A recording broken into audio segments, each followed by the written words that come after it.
That's the last of them.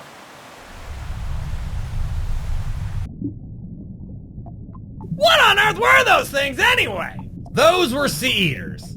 It was a whole thing. Fans enjoyed it, but we kind of ran out of space. So that's where we put them. Outer space. Plenty of space in, space.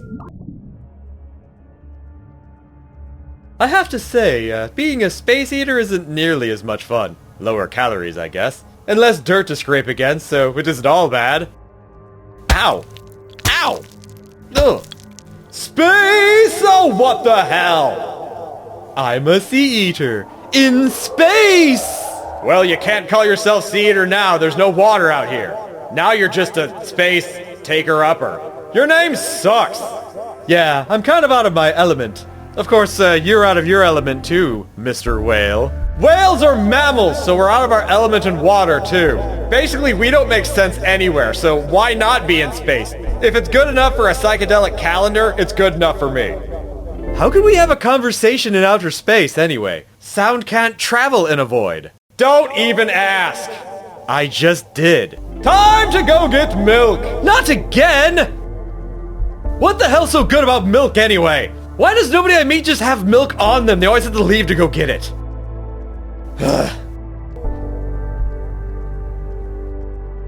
Getting milk from the Milky Way, which is where we already are. Whatever, it's not like he knew that. So, they're called sea eaters, because they eat the sea. Yep, and that's what those things were that were all over the place. Uh-huh. And the sea is still here. They put it back. So, we're swimming in sea eater puke. Sure. You mad, bro? Nah, I'm stoked that my life has been reduced to explaining constant plot holes induced by silly punchlines. Can't we just assume Schrodinger's cat is dead and move on already? I'm tired of observing this stupid cat. In other words, don't let Bloop watch your pets. Things only die if you're looking at them, so I'm not bothering. I'm not quite sure you understand the concept of Schrodinger's cat, Bloop. The experiment is that the cat is both dead and alive until you observe it. Right, and I'm tired of having to look at the cat over and over again to answer what it is to people. That's the reference. How about I take a crack at it instead? Sea eater I made. I could explain away all this nonsense. The hell? David Attenborough? Or some kind of AI copycat, I guess? David A.I. Attenborough, in fact. Wow. Look, it's been more than a year since Bobert-Rob made one of these feature creature things. If I have to spend my time explaining biology for giant monsters to show up here, so be it. Do note, however, that everything spoken about Sea Eater's biology here is specific to the Bobert-Rob universe. There's a lot of conflicting information out on the internet, especially in regards to its size and abilities. So this is the definitive biology of Sea Eater, exclusively for the Bloop Diet series. Nobody watching these things can even agree on a number anyway. Alright, so, this is Sea Eater, even though he's in space. My sea got seized. It's so dry in space. I got cottonmouth, the worst of the mouth types. I want to try silkmouth next. Back to the demonstration. Sea Eater feeds on the sea. Who'da thunk it? Never saw it coming. Specifically, things inside the sea. They filter feed, of course. Otherwise, they'd explode from eating all that water. Whatever nutrients he guzzles, or more accurately, the marine animals, gets caught up in the filters hanging from inside his mouth and used by his body for nutrients. The rest gets peed out, I suppose. Maybe he sweats it out. Otherwise, he'd never stop peeing due to the extreme amount of water he eats. So yeah, he sweats pee. Nobody touch him. I don't have to wash the pee off because I'm in salt water. And the ocean's gross anyway, so the ocean water suddenly being my pee doesn't really change its grossness that much. Sea eaters cannot survive the forces of gravity without the buoyancy of water. Without water, their massive tunnel-shaped bodies collapse and crumble. Their legs are unique, however, being composed of dead marine animals. As mentioned before, they sweat pee. But what of the solid matter? The marine animals, for instance, those are forced through two sphincters inside the arms, which add the marine corpses to the leg's mass. That way, Sea Eater never has to poop. I mean, imagine if he did poop. Imagine how big that log would be. Big enough to make the Loch Ness Monster blush. He'd probably accidentally end up eating them. Can't have that. Phew! They've adapted in this way because, growing legs biologically is just too easy. Sea Eater has the ability to defy any and all measurements in speed. That's why every comment on these videos has different numbers in them. 18 kilometers, 25 kilometers, 80 kilometers, 18,750 kilometers. Nobody can agree on my abilities, especially when the source is in constant flux. Editing articles when people catch you on bogus stats is lame. Can't respect stats that constantly change, guys! Speaking of numbers, here's the original stats that Bobert-Rob found when researching Sea Eater back in October 2024. Since releasing the Sea Eater cartoon, the article editor actually changed the stats on the page. Kind of a dick move, not going to lie. So, due to the ever-changing nature of data on the internet, and considering how easy it is to change an article as opposed to changing a video, these stats will be the definitive stats Bobert-Rob uses going forward in this series. Any further whining on the subject will be eye-rolled. No more nerd-splaining. And by the way, everybody that says the Sea Eater is bigger than the planet, okay, 12,000 is the diameter. From one side to the other measured in a straight line. Sea Eater is stabbing the planet he's living on the surface. You're measuring the surface, which is the circumference. The longest uninterrupted stretch across the planet is around the equator, which is 40,000 kilometers. So even at the max size, he's not bigger than the planet, he's just wrapped around a good portion of it. He's like Mike Tyson's face tattoo. And yes, this size compared to the planet would be accurate to the 18,000 kilometer measure. Here is the distance on Google Earth. Pretty much, give or take a couple hundred kilometers. The height of the Earth's atmosphere is only about 10,000 kilometers. His original height was 8,800 kilometers. So yeah, at that size, his topside isn't just dry. It's numb and probably dead tissue from lack of oxygen. Good thing Bobert-Rob downscaled him, huh? Kids don't understand what the K in KM means. Kilo, it means 1,000 already. Take off some of them zeros, guys. And apparently this thing is capable of super speed, which makes no sense because it's in water, and water would slow down its movement already.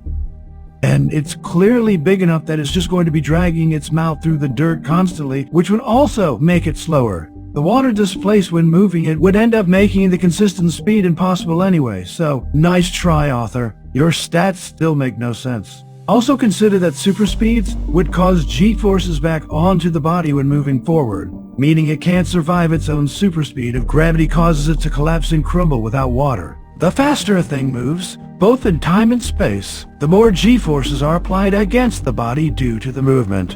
And as it moves, it pushes the air and water around it, meaning the needed support of the buoyancy of water would be gone while in motion. The super speed would be much more of a massive force on the body than gravity alone, so it would just crumble anytime it hit high speeds. Also, super speeds would require it to be able to lift its body up, and those arms aren't going to lift anything being made of dead marine animals.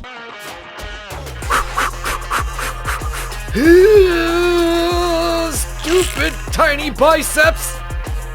The arms can barely drag it, let alone lift it. The dead marine animal corpses in the legs are for weighing down the legs to help support the body, not for strength. This is indeed a funny visual, but it's still unrealistic. It's a tripod, not a cheetah. I can lift my gigatons of weight using spooky power! Water weight, I'm sure. So he's not going to be able to drag his body at 1,000 miles per hour, no matter the size. There's no need for him to be fast anyway, he's gigantic. If he's bigger than his prey, he wouldn't need to be fast to catch them, he'd simply need to move forward. Besides, where could he go at this size? He'd be bumping into continents within minutes of moving. Super speed is simply unnecessary for him. Maxing out every stat for your fantasy monster is stupid. Saying he has super speed just because of his size is even stupider. That'd be like an ant claiming humans have super speed just because we're so much bigger than they are. Holy fuck, that thing's fast! Where's the fire, Flash? Damn! Saying Sea Eater is capable of super speed is misleading and unnecessary for its biology. If whales don't have super speed, neither should Sea Eater. And for those who say this cartoon should have had him collapse when shooting off into space, you're right, but science can be ignored in a cartoon when joke power is applied. Joke power usurps logic every time. And he has hooves for feet because hands are stupid. hands make for terrible feet on their own. Consider monkeys. Monkeys don't have to support a massive body in the ocean, so their feet being hand-like makes sense. Yeah, don't mistake me for a fish. Everyone's always like, are you a fish? I get that all the time. Used for grasping tree branches and the like. No tree branches in the ocean, so no point in sea eater having hand feet. Feet on a sea eater would need to support massive bulk, and hooves do that job splendidly. Its massive mouth remains open, so no point in having hands for assisted feeding. It filter feeds like whales, and whales don't have hands. They use fins for guiding their body, nothing else. Sea eater eats the sea, so having hands wouldn't help with that. If it serves no biological function, it shouldn't be present. It's a simple life, but a fulfilling one. So, G-forces cause sea eater to crumble without the support of water. This crumbling is actually how it reproduces. Since the legs are made of dead marine animals, its core body is also made of smaller versions of itself that are linked together. The smaller sea eaters form as the creature grows from eating the seas. They're linked together, forming a kind of hive mind that pilfer nutrients from the massive filters hanging inside the mouth. Without the seawater, those connections dry up, allowing the body to crumble and become baby sea eaters, known as puddle sippers. This is the sea eater in its natural state. Its two legs are small, but as it grows and eats sea, the legs bulk up with marine animal corpses, using tissues of the bodies for added support. It eventually grows hooves to support the body and keep it upright. Specific animals trigger the hoof-growing mechanism. Can you guess which animal? Can you? I bet you can't. It is, in fact, a seahorse. Cue comedic drumline. There you go. The legs, coupled with the buoyancy of water, keep the body from collapsing under its own weight. As the puddle sipper grows, due to consuming the nutrients found in various types of water, it evolves to be bigger. It becomes a creek slurper, pond guzzler, lake lapper, river nibbler, bay chugger, and finally, sea eater. The name may change, but the attitude's the same. And yes, we're aware of the dry skin versus rain argument, but his skin's generally still very dry regardless. Hurricanes do feel nice on my back. Closest thing to a massage I can get. And no, he can't go to the Mariana Trench to dunk himself. First, he would need to know where that even is. I left my GPS in my other pair of pants. It'd be more of a ditch to him anyway. Since he's bad at lifting himself, getting stuck in a trench could be lethal to him. I'm a sea eater, not breather. I don't see any gills, do you? And no, he can't just line up with the trench and fit in that way. He'd get wedged in there, and then he'd be even more stuck. And he's not digging with hooves, people, so stop it. His life is perpetual suffering. Cope. And that is all for the Sea Eater. Every other piece of information out there is made up completely, or, you know, some child's mental fanfic. David A. Attenborough? Out. That milk ain't gonna get itself. Oh, hey, Bloop, how's it going? Huh? Oh, Gargy's still here. What'd you do, extend that vacation? Vacation? I'm just here. Huh. I don't know, it just feels like you said something about being on vacation earlier. I'm not really sure. My memory's been kind of fuzzy lately. You know what? Same for me, too. It's a little weird. Oh well, if it's important, we'll just remember it later. Yeah, I guess. Hey, what happened to Sea Eater? We just got rid of those things. All of them. What? How did I miss him again? That's what I'd like to know. There was an entire ocean of sea eaters out here. They covered the planet. How on earth could you miss them? Literally. I was in the bathroom. How would you fit into a bathroom? You're 5 kilometers long, aren't you? Wow, this continent's bizarre. Kind of fun, though. It's bouncy. Do the wave! Why didn't anyone keep Sea Eater here? I've wanted to meet him. Dude, there wasn't any room on this planet for those damn things. I sent them into outer space. Taught them how to bounce, you know. Told them to use their super speed upwards. Fine, I'll go to space to meet him. Yeah, good luck with... I'ma meet up with Sea Eater! Gotta love how casually everybody keeps leaving the planet. Ooh, spaceship, those are tasty. I don't care what happens on this stupid planet. I am landing this damn ship.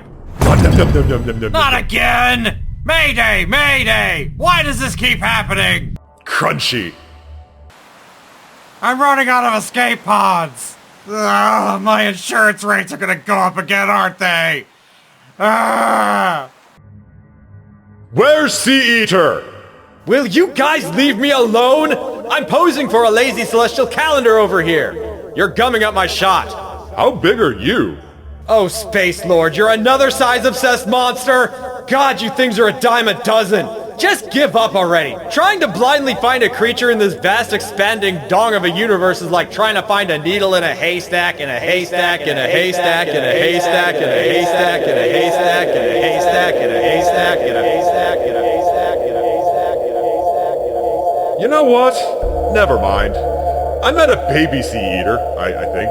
Maybe I'll meet a grown one someday. No point in forcing a meetup, you know. Ooh!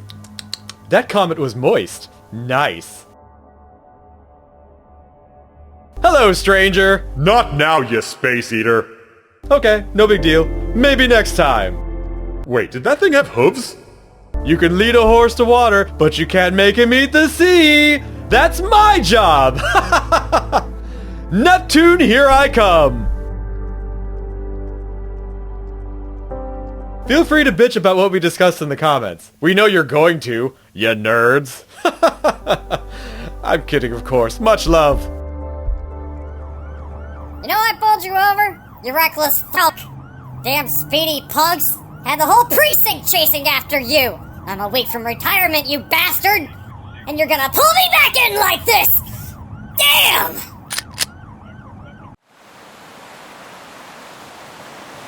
Whoa! El Grandmom, what are you doing up here? Oh, I'm just helping the narrator illustrate a point. Wait, you're not cosplaying as a turd again, are you? So what if I am? Don't kink shame me. Mom, gross! Don't ask if you don't want the answer. You see, this is why this family isn't canon. You're all nasty. Ooh, now there's an idea. Turd cannon. Hiya, son! Toilet humor is the lowest form of comedy. Oh, I don't know about that. El Dad Maha got pretty high with that one. Well, whatever. I still love you guys. That's my boy! Yeah! Space whale! Time for me to eat my own tail. My space tail. Get in my mouth. No, this isn't weird. This is something I do when I'm not doing anything else. Are you curious what I've been doing for the last year and a half that I haven't been in this series? This! Flying through space and trying to eat my tail. Everybody has to have a hobby. This is just mine. Don't judge me. I was in the bathroom. How would you fit into a bathroom? You're 5 kilometers long, aren't you? A big one, clearly. What? Time cops can't pull me over.